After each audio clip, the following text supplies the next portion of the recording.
এই নাও বাচ্চারা, ফুচকা খাও ফুচকা খাও, এই নাও জলদি করে খাও। ঠিক আছে, তোমাদের ফুচকা খাওয়া হয়ে গিয়েছে। আরে আজকে তো আমার অনেক ফুচকাই বিক্রি হয়ে গেছে, এবার আমি বাড়ি চলে যাই। আরে ফুচকা, চলো রোহিত, আজকে আমরা ফুচকা খাবো। না, ফুচকা খেতে ঠিক আছে, তুমি অত করে বলছো, তাহলে চলো আজকে ফুচকা খাওয়াবো তোমাকে। আমার মনে হচ্ছে আজকে সব ফুচকা বিক্রি হয়ে যাবে। দাদি আমাকে জলদি করে ফুচকা দাও। ঠিক আছে বেটা, এই নাও ধরো।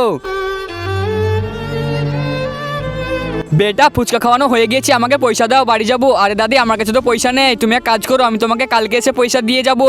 তুমি তো অনেক বড় গাড়িতে এসেছো, তুমি এক কাজ করো, আমাকে 20 টাকা দাও, আমি বাড়ি যেয়ে চাল ডাল কিনবো। দাদি তাহলে আমি তোমাকে পয়সাটা কালকে দিয়ে দিব। ঠিক আছে, কালকে যেন মনে করে দিয়ে দিও। তোমার কাছে তো পয়সা ছিল, তাও তো মিথ্যা কথা বললে ওকে। আমরা এই রাস্তায় কখনো আসবো না ওকে পয়সা দিব। তুমি কি জানো না, অন্যের খুশি কেড়ে নিয়ে কখনো নিজে খুশি হতে পারে না। আরে তুমি চুপ করো। আরে এখন আবার কে ফোন করছে আমাকে? তার আগে বন্ধুরা, আমার এই ভিডিওটি দেখে যে লাইক আর সাবস্ক্রাইব না করবে, তাদের মোবাইলটি যেন হাত থেকে পড়ে গিয়ে নষ্ট হয়ে যায়। আর যারা লাইক সাবস্ক্রাইব করে দেবে, তাদের মা বাবা যেন অনেকদিন বেঁচে থাকে। তাড়াতাড়ি সবাই লাইক আর সাবস্ক্রাইবটা করে দাও। আরে হ্যালো, হ্যাঁ বলো, কি হয়েছে? কি হলো? আমরা যে বাড়িটা কিনতে যাচ্ছিলাম সেটা তো ভেঙে গিয়েছে।